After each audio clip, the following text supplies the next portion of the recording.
action from the 2015 Toyota Cape Dealer Rally is brought to you by the South African National Rally Commission and its partners Volkswagen, Ford, Dunlop, Sasol and of course Toyota.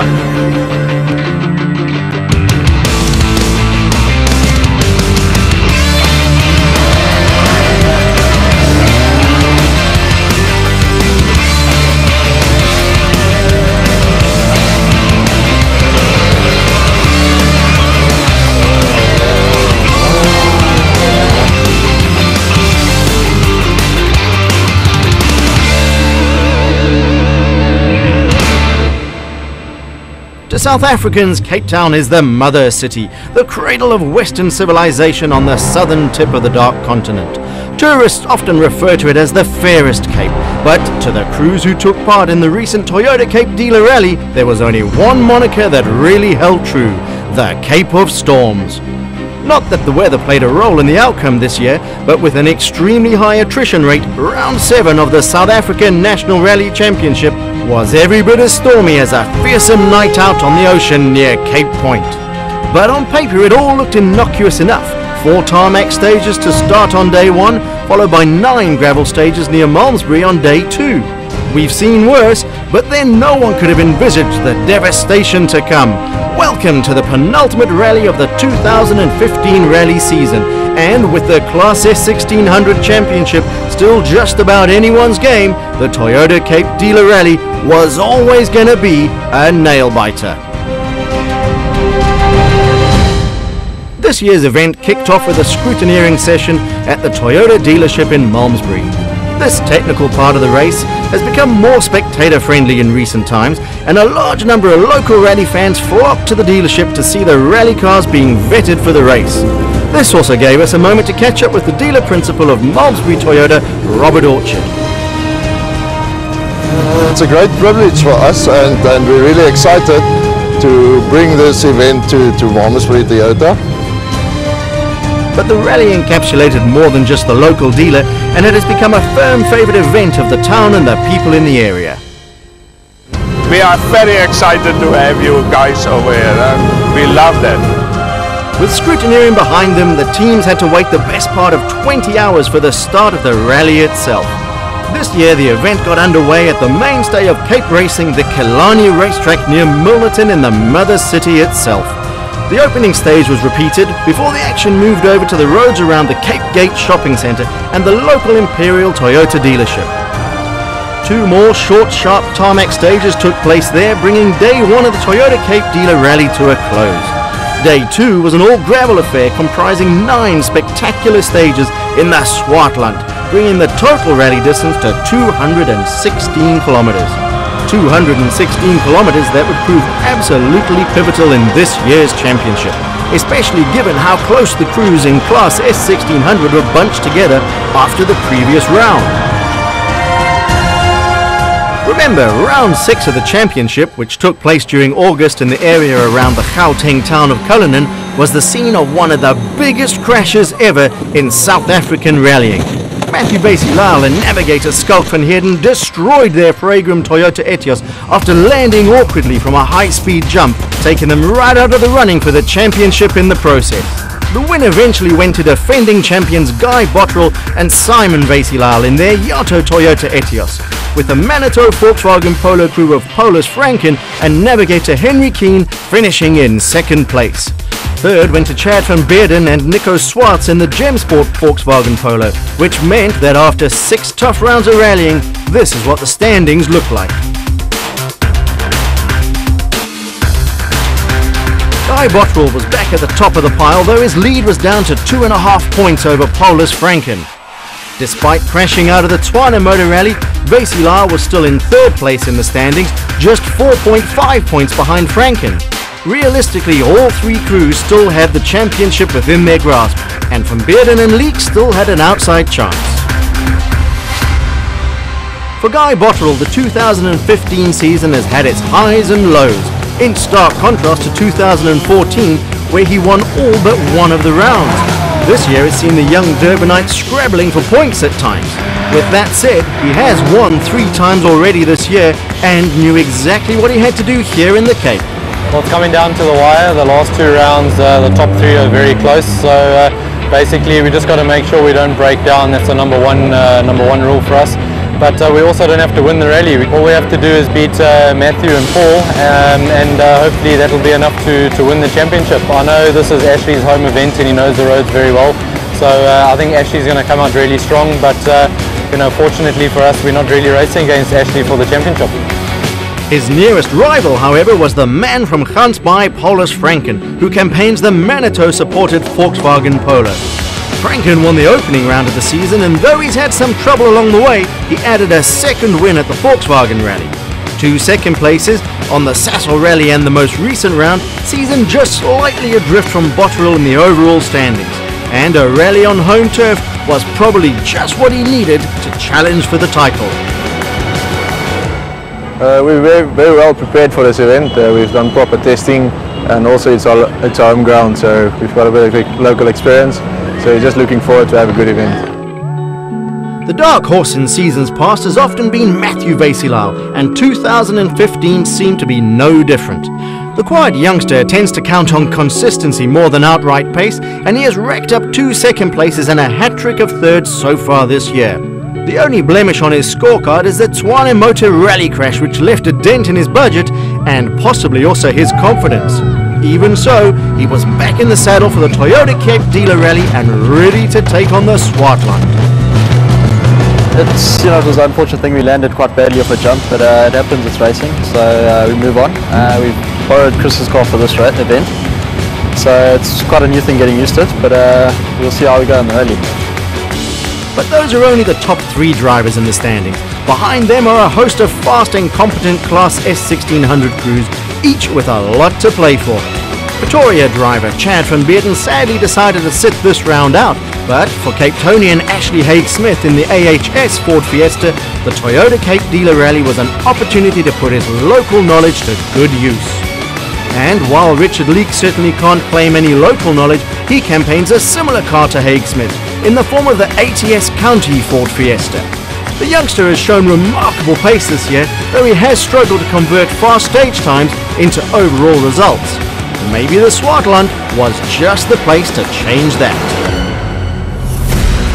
But before the Swartland came Killarney. The landmark Cape Town race circuit has been the scene of many dramatic races and has also become a firm fixture on the Toyota Cape Dealer Rally. This year the rally started with 2 identical stages at the famous circuit, run one after the other. However, at 11.3 kilometers in length each, these weren't the so-called Mickey Mouse stages normally associated with tarmac stages. As a matter of fact, they supplied the meat of day one of the rally, and as such, certainly played a massive part in the outcome. Right from the start, it was clear that the defending champions were planning to make good on their intention to push from the start. Guy Botterill and navigator Simon Vasilal went fastest on the opening stage, opening up a 12-second lead after just 11 kilometers of racing. They went second fastest on the next run-through and only lost a second in the process. That second was lost to Richard Leake and Rick Ferry in the ATS County Ford Fiesta.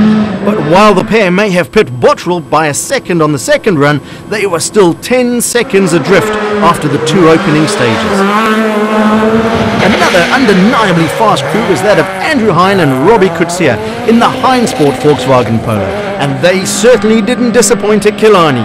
Granted, they couldn't quite match the pace of Botterill and Leake, but nonetheless the pair posted respectable stage times, placing them in third after the opening 2 stages. AC Potgieter and Tommy de Toy in that Ricky B Secretary Auto Body Polo also showed they have what it takes to mix it up with the leaders, while Matthew Vasilal and Skalk van Heerden in the Fragram Toyota Etios hung on for dear life. 2 notable absentees from the list of fast times was that of local lad Ashley Haig-Smith with navigator Neil Burns beside him, and the Namibian pairing of Marco Himmel and Francois Squinby. Haig-Smith lost a bundle of time on the opening stage due to a fuel starvation problem. The youngster had to coax his stricken Ford Fiesta through the stage, but managed to sort the problem out for the next run and posted the 4th fastest time in the process. Himmel and Squinby, however, weren't quite as lucky, as the engine of their genuine parts Polo expired early on, forcing them to retire. The biggest upset, however, befell the man from Gansbaai, as Paulus Franken and navigator Henry Keen had gotten it all wrong in the second run through Killarney. Their Manitou polo had made contact with a low wall, all but ripping the suspension from under the car. The pair had no choice but to retire after the stage, a crippling blow to the crew who, until the start of the rally, were just 2.5 points behind the lead of the championship. So after 22 kilometers of rallying, it was Bottrell who led by 10 from Leek, with Hein a further 14 seconds behind. Potgieter followed 4 seconds later, with Vesilal rounding out the top 5, albeit the best part of a minute behind Bottrell. With the 2 staunch stages at the Killarney race circuit behind them, the crews moved to the Cape Gate shopping centre in Brackenfell to tackle 2 short, sharp tarmac stages in front of the local Toyota dealership. At only 1 kilometre in length, these tricky stages offer nothing in terms of making up time, but they can bite like a rabid monkey if you lose your concentration for even just a second. And that's exactly what happened to Andrew Hein and Robbie Kutsia in the Hein Sport Polo. The crew were in 3rd place after the 2 opening stages, but made contact with the pavement in the first of the 2 short stages, damaging the suspension of their polo in the process. They decided to retire shortly after, rather than risk exacerbating the problem. For Richard Leek, Matthew Vesilal, Ashley Haig-Smith and Guy Bottrell, the 2 Cape Gate stages offered no real problems, and their stage times were all extremely close together. With that said, it was Bottrell who won the first stage and Vesilal who came out victorious in the second. But on stages like these, a second won or lost hardly matters. The Swartland was waiting on day 2, and that was where the Toyota Cape Dealer Rally was really going to bare its teeth. In the meantime, it was Bottrell who went to bed with a 15-second lead over Richard Leek. With Hein out of the picture, Potgieter had moved up into 3rd, while Vesilal and Haig-Smith had 4th and 5th respectively. To most crews taking part in the 2015 Toyota Cape Dealer Rally, the event really only got going on day 2. After the 4 tarmac stages that opened the event on day 1, it was time for the action to shift northwards into the Swartland, with no fewer than 9 gravel stages grouped around the town of Malmesbury. First of these, stage 5, known as Langgewens. At 26.3 kilometers in length, this was a stage with hair on its chest, and it served as a stern wake-up call to the entire field. Not surprisingly, it was Guy Bottrell who dominated the first run through Langgewens, going 8 seconds faster than the next fastest crew. Clearly, the Durbanite was in his element in the Swartland. It was a nice stage. We didn't push very hard. It's quite slippery out there. Local lad Ashley Haig-Smith showed that a wee bit of local knowledge can go a long way by posting the 2nd fastest time on the stage. Very loose out there. It's like cobblestones and marbles, but nerve-wracking. And then came another local-ish crew in the form of Paulus Franken and Henry Keen, who managed to repair their Manitou polo after their woes on day 1. The pair were competing under Super Rally regulations, however, but still managed the 3rd fastest time on the stage. Yesterday we fell out, unfortunately, so today we just the Super Rally regulations. The Ricky B Secretary Autobody Polo of AC Potgieter may have been the next fastest, but things were clearly not all in order, and an oil slick left behind at the stop control after the stage spelled trouble ahead. Further back, Hein, Leek and Vesilal all posted reasonable stage times, though nothing that could threaten Bottrell's lead. Stage 6 came next, and even though Bloemfontein was a bit shorter than Stage 5, it still had plenty of sections that could trip up the crews in Class S1600. And at 22.1 kilometers in length, this clearly wasn't a stage to be sneezed at. For Richard Leek and Rickers Fourie in the ATS County Ford Fiesta, the Swartland was everything but kind. The pair experienced fuel pressure problems with their Fiesta, and even though they were still in 2nd place overall, they lost a ton of time on Stage 6. But not nearly as much as AC Potgieter and Tommy Dutoy in the Ricky B Secretary Polo. Remember the oil slick from Stage 5? That had grown into a full-blown power steering failure, and the pair hemorrhaged time as they battled to make it to the Dunlop service park. Paul Franken and Henry Keane grabbed stage 6 by the scruff of its neck and shook it all over the place by completing it in just 12 minutes and 50 seconds.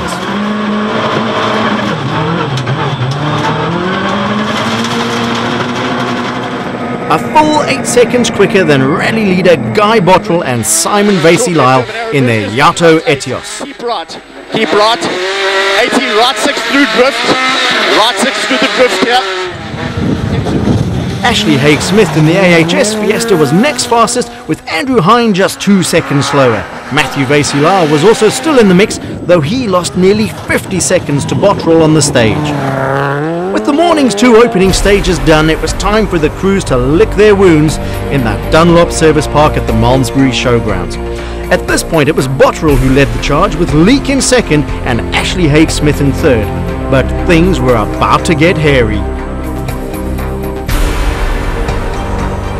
Nieberdam was the next stage on the list, a 13-kilometre stage, which spelled more trouble for the second-place crew of Richard Leake and Rick Ferree in the ATS County Ford Fiesta. Their fuel pressure problems continued, costing them the best part of 15 minutes on the stage, and this dropped them right out of contention. By now, the S1600 field was wearing thin, but the resurgent Franken and Keane in the Manitou Polo managed another stage win. This time, the super rallying crew took 8 seconds from Bottrell and were making progress up the leaderboard despite their troubles on day 1. AC Potgieter, in the meantime, was back on the pace after having the power steering in his Ricky B Secretary Autobody Polo repaired. The young man posted the 3rd fastest time on the stage. For Ashley Haig-Smith, however, the news wasn't good. The AHS Ford Fiesta crew lost more time due to throttle problems on their steed. The one name we haven't mentioned, Matthew Vasey-Lyle. The young Durbanite went 4th fastest on the stage and moved up into 2nd overall in the process, though he was 3 minutes behind Bottrell at the time. A first run through the stage known as Kanonkop followed. This 21.2 kilometre long gravel stage was the last original stage of the day. After it, all the stages from the morning would be repeated to make up the rest of the rally. For Franken, Kanonkop was another opportunity to show just how fast he really is, and also what might have been if he hadn't tripped up on day 1. The youngster set the benchmark time on the stage, though Bottrell wasn't far behind. Just 0.7 seconds separated the two. But with Franken running under Super Rally regulations, he was no threat to Bottrell in any event. Potgieter put in the 3rd fastest stage time, some 19 seconds slower than Bottrell. Still, the youngster was going well, and were it not for his troubles earlier on, he may well have been in the thick of the fight. Matthew Vasey-Lyle was next fastest, losing 50 seconds to Bottrell on the stage. Behind him, Ashley Haig-Smith's problems continued, and he lost even more time to the leader. For Richard Leake, stage 8 spelled even more trouble. The crew had battled with fuel pressure problems, and on stage 8 things got a whole lot worse. A drive shaft snapped on the start line, and they only managed to crawl a couple of kilometres into the stage. But that was that for them. The fat lady of the Swartland had sung. A visit to the Dunlop Service Park followed, where the remaining crews had a chance to patch up and prepare for the next loop of stages. It also gave us an opportunity to catch up with rally leader Guy Bottrell. On the first day there were a couple of victims on the tar stages, which allowed us to have quite a comfortable lead for day 2. But certainly definitely not over. There's still some long stages to go. We just got to nurse the car, make sure we don't take any unnecessary risks. And here's how things stacked up behind Bottrell at this point. Vasey-Lyle still had 2nd place, with Haig-Smith in 3rd. Franken had made the most of his super rally and moved into 4th. The big losers were Leake and Ferree, who slipped down into 5th, effectively out of the rally. For Guy Bottrell, Paul Franken and AC Potgieter, the next 2 stages blew by as they all recorded clear runs, with Bottrell setting the pace, followed by Franken and Potgieter.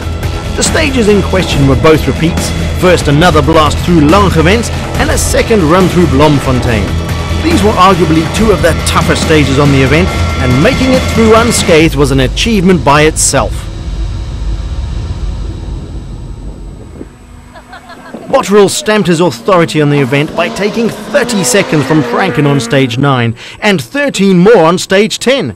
This ensured a more than comfortable lead for the Yato Etios driver, but also allowed Franken to continue his slow climb back up the leaderboard. Stage 9 saw Ashley Haig-Smith recording the 4th fastest time, but the AHS Ford Fiesta's throttle problems became terminal on stage 10 and he was forced to retire. A sad state of affairs for the young Cape Townian, who had been posting great stage times through most of the rally. This meant that by the time the dust settled over Bloemfontein, the S1600 field had shrunk down to just a handful of cars, testimony to the toughness of the Toyota Cape Dealer Rally. It also meant that Bottrell's lead was up to 5 minutes, with 3 stages to go. Vasey Lal had second, with Haig-Smith still classified in 3rd place. Franken and Potgieter rounded out the top 5, and after a quick visit to the Dunlop Service Park, it was time to brave the next couple of stages.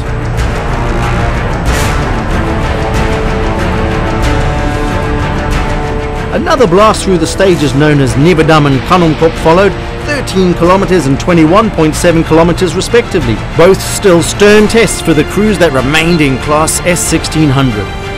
By now it was clear that nobody was going to catch Bottrell, except maybe the Swartland itself. All the Durbanite had to do was keep his Yato Toyota on the road and he'd be spraying champagne from the top step yet again.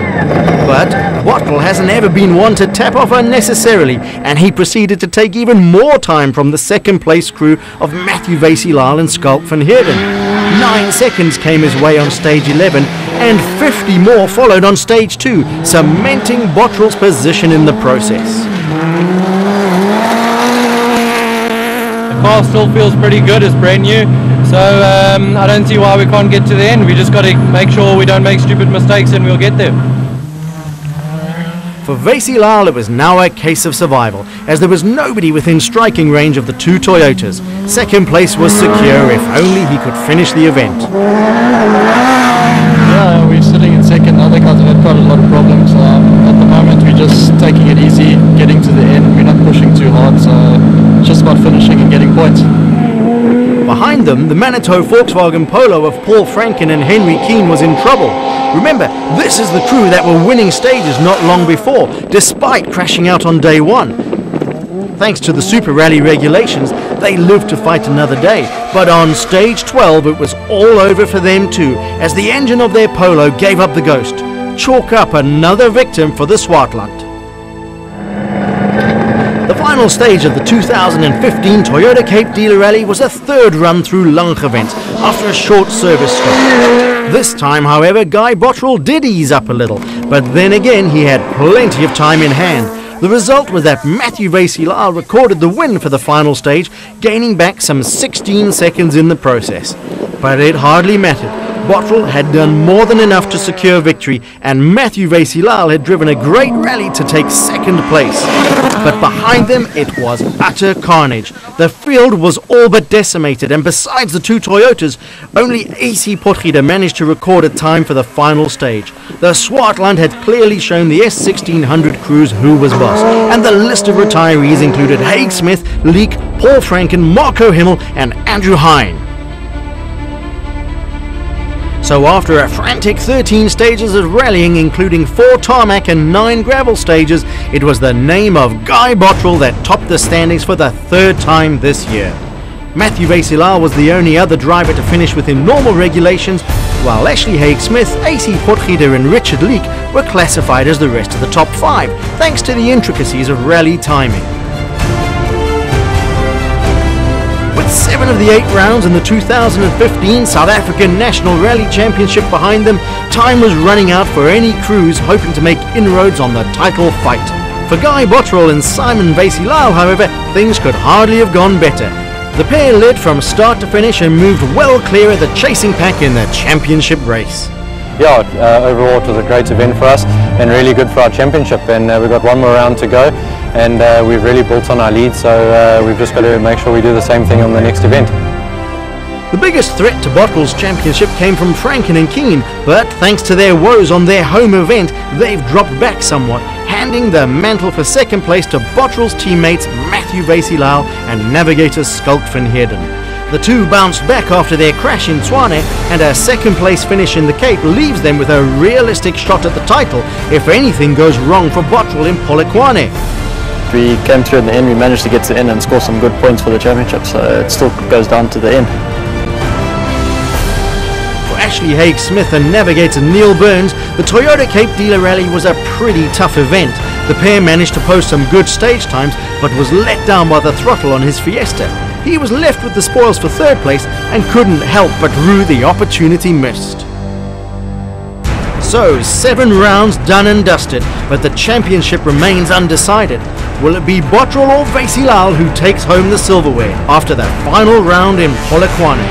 We'll see you there on the 16th and 17th of October when the 2015 South African National Rally Championship draws to a spectacular close. All the action from the 2015 Toyota Cape Dealer Rally was brought to you by the South African National Rally Commission and its partners Volkswagen, Ford, Dunlop, Sasol and Toyota.